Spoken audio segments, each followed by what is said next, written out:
Hello student, स्वागत है आपका हमारे यूट्यूब चैनल में। तो आज हम लोग हिंदी के सब्जेक्ट के बारे में डिस्कस कर रहे हैं। तो सारा सब्जेक्ट पढ़ाया जाएगा हमारे यूट्यूब चैनल पे। नया चैनल है, पहली वीडियो आ चुकी है, आप उसको देख सकते हैं। मैंने उसमें बोला था आप लोगों को क्वेश्चन बैंक से प्रिपरेशन करने। उम्मीद है आप लोग कर भी रहे होंगे। और यहाँ पे आप देख रहे हैं, ये वीडियो में हम लोग हिंदी के सब्जेक्ट के बारे में कुछ डिस्कस करेंगे, कुछ ट्रिक्स भी आपको बताएंगे, आपको कैसे लेखक और उसके पाठ का नाम याद करना है, और वहाँ पे उनका जन्म, डेट ऑफ बर्थ भी है, वो सब आपको याद करना है। ये क्वेश्चन में पूछ लिया जाता है। मैं आपको दिखाऊंगा अभी। ये क्वेश्चन बैंक है, हम लोगों ने बोला था, शायद आप लोग ले लिए होंगे, गोल्डन का क्वेश्चन बैंक। ये आपको मार्केट में मिल जाएगा। तो उसके बाद आपको मैं बताऊंगा कितना क्वेश्चन इससे पूछा जाता है। तो इस बार पैटर्न तो चेंज हो गया है, 100 नंबर का क्वेश्चन रहेगा, जिसमें से 50 नंबर का ऑब्जेक्टिव आपको दिया जाएगा। 50 में से आपको 60 क्वेश्चन रहेंगे, जिसमें आपको 50 कम से कम बनाना है। अगर 10 नहीं आते हैं तो कोई दिक्कत नहीं, 50 तो बनाना है मिनिमम। अगर आपको ऑब्जेक्टिव को पूरा बनाना है तो 50 नंबर का आपको ऑब्जेक्टिव मिलेगा बनाने के लिए। पाठ का नाम यहाँ पे बातचीत ब से शुरू है, अब लेखक का नाम भी ब से शुरू है। ये ट्रिक पे कुछ कुछ काम करेगा, कुछ कुछ काम नहीं करेगा, तो आपको याद करना है। बातचीत है क्या, यहाँ पे देख रहे हैं, मैंने लिख दिया हूँ निबंध है। इस फोटो को मैं अपने टेलीग्राम चैनल पे डाल दूंगा, तो आप वहाँ पे भी देख सकते हैं, नहीं तो आप स्क्रीनशॉट ले सकते हैं और आप लिख सकते हैं। बातचीत के लेखक हैं बालकृष्ण भट्ट, और उनका जन्म हुआ था 23 जून 1844 में। और बातचीत क्या है, एक निबंध है, कविता, ये कविता नहीं, ये निबंध है। तो पहला वीडियो में हम लोग डिस्कस करेंगे सिर्फ निबंध, कहानी और ये भाषण के बारे में। दूसरा वीडियो जो हम लोगों का आएगा उसमें हम लोग डिस्कस करेंगे कविता के बारे में, जितनी आपके बुक में कविता दिया गया हिंदी के बुक में। और ये हमारा चैनल सिर्फ बिहार बोर्ड के स्टूडेंट के लिए है। बिहार बोर्ड में जो भी स्टूडेंट पढ़ते हो हमारा चैनल देख सकते हैं। उनको सारे सब्जेक्ट में अगर कहीं भी कोई प्रॉब्लम है, किसी भी सब्जेक्ट में पूछ सकते हैं। इस चैनल पे सारा सब्जेक्ट के बारे में बताया जाएगा। तो यहाँ पे बातचीत का आप लोगों ने ट्रिक जान लिया। ब से बातचीत आकार से शुरू, यहाँ लेखक का नाम भी आकार से ही शुरू है। दूसरा है, यहाँ पे कहानी का नाम है उसने कहा था। तो ये उसने कहा था में ये क्या है, उसने कहा था, ये कहानी है। सारा कहानी नहीं होता है, जैसे बातचीत निबंध है। तो बातचीत में अगर पूछा जाएगा बातचीत कौन सी विधा है, विधा पूछा जाएगा, तो आपको ऑप्शन में निबंध होगा, तो आपको निबंध लिखना है। फिर उसने कहा था, उसने कहा था क्या है, उसने कहा था कहानी है। और इसके लेखक है चंद्रधर शर्मा गुलेरी, और इनका जन्म हुआ था 7 जुलाई 1883 ईस्वी में। तो आपको जन्म का अगर आप डेट याद नहीं रख सके तो उसका ईस्वी ज़रूर याद रखें। इतना कम से कम याद रखें, जो कि ऑब्जेक्टिव में पूछा भी जाता है, आपको इससे बहुत ज़्यादा हेल्प मिलेगा। और उसके बाद बहुत स्टूडेंट हिंदी को इग्नोर कर देते हैं, तो ऐसे नहीं करना आपको। हिंदी में भी प्रश्न अगर आप अच्छे बनाइएगा तो आपको 70 से 80 नंबर के बीच अच्छा से आ जाएगा। तो ये नंबर को 400 के प्लस लाने में हिंदी का भी बहुत महत्वपूर्ण योगदान होता है, तो हिंदी को कभी छोड़े नहीं, हिंदी तो इम्पोर्टेंट है ही। उसके बाद संपूर्ण क्रांति है, ये एक भाषण है। तो संपूर्ण क्रांति, क्रांति कौन करता है, एक क्रांतिकारी ही करता है। तो जयप्रकाश नारायण एक क्रांतिकारी थे। अगर आप इनके बारे में जानते हैं तो ये ट्रिक आपको मिल गई होगी। क्रांति करके कौन नारा कौन सा लगाता है, जय जयकार का नारा लगाता है, तो यहाँ जय लिखा हुआ है। क्रांति करने के बाद जय जयकार का नारा लगाता है, तो ये ट्रिक आपको मिल गया जयप्रकाश नारायण का। इनका जन्म हुआ था 11 अक्टूबर 1902 में। उसके बाद चौथी विधा है आपके में अर्धनारीश्वर, ये भी निबंध है। और संपूर्ण क्रांति भाषण था, ये आपको साथ में याद करना। संपूर्ण क्रांति क्या है, भाषण है। अर्धनारीश्वर क्या, निबंध है। अर्धनारीश्वर के लेखक रामधारी सिंह, यहाँ अर्ध में भी ध है और रामधारी में भी ध है। तो ऐसे आपको याद करना है, ये ट्रिक है। आप इसको जैसे चाहें याद, अगर आपको डायरेक्ट याद होता है डायरेक्ट याद कीजिए, ट्रिक से याद होता है तो ट्रिक से याद कीजिए। तो इनका जन्म हुआ था 23 सितंबर 1908 में। उसके बाद रोज, रोज है एक कहानी। इसके लेखक का नाम बहुत बड़ा, आप सिर्फ अज्ञेय याद कर सकते हैं, नहीं तो सच्चिदानंद हीरानंद वात्स्यायन अज्ञेय। और इनका जन्म हुआ था 7 मार्च 1911 में। उसके बाद छठा आपका है एक लेख और एक पत्र, ये भगत सिंह ने जेल से लेख लिखा, पत्र लिखा था। और इनका जन्म हुआ था 28 सितंबर 1907 में। तो एक लेख और एक पत्र क्या है, ये कहानी नहीं, एक पत्र लेखन है।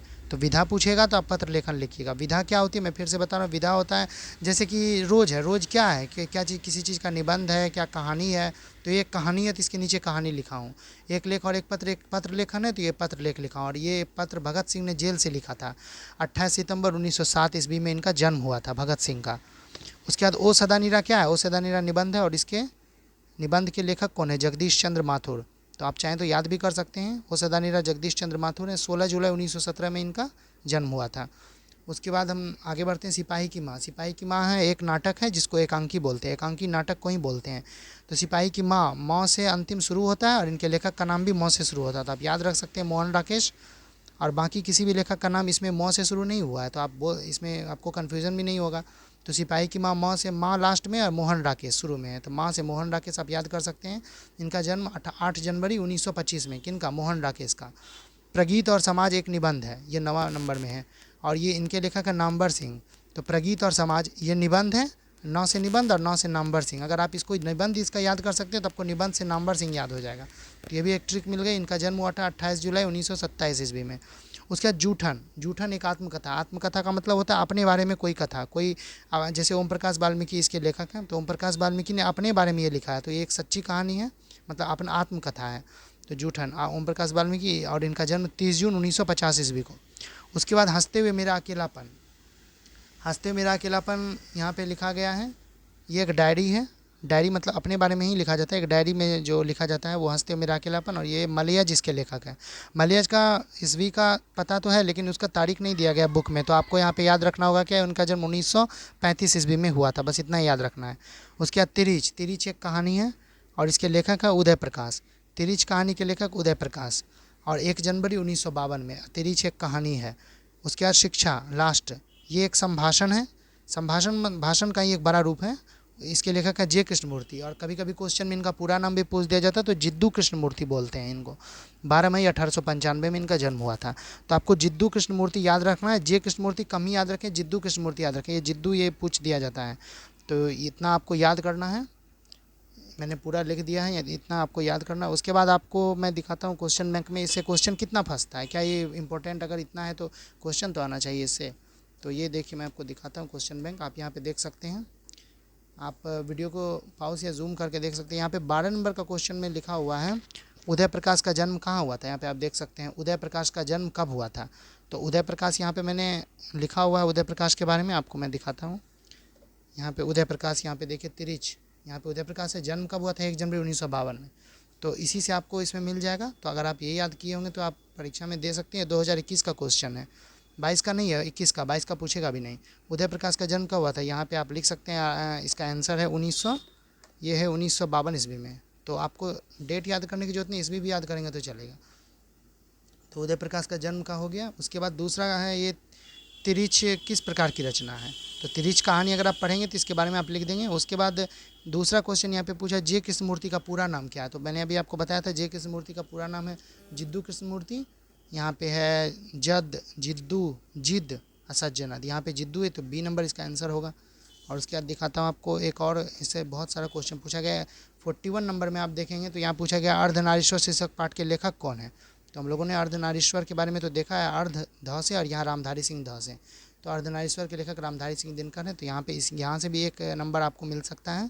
उसके चंद्रधर शर्मा गुलेरी की कहानी है। तो अभी हम लोगों ने 2 नंबर में देखा है। चंद्रधर शर्मा की गुलेरी की कहानी है, यहाँ पे दिखाता हूँ, 1 मिनट। उसने कहा था, चंद्रधर शर्मा गुलेरी उसने कहा था। तो यहाँ पे आराम से आंसर दे सकते हैं, उसने कहा था।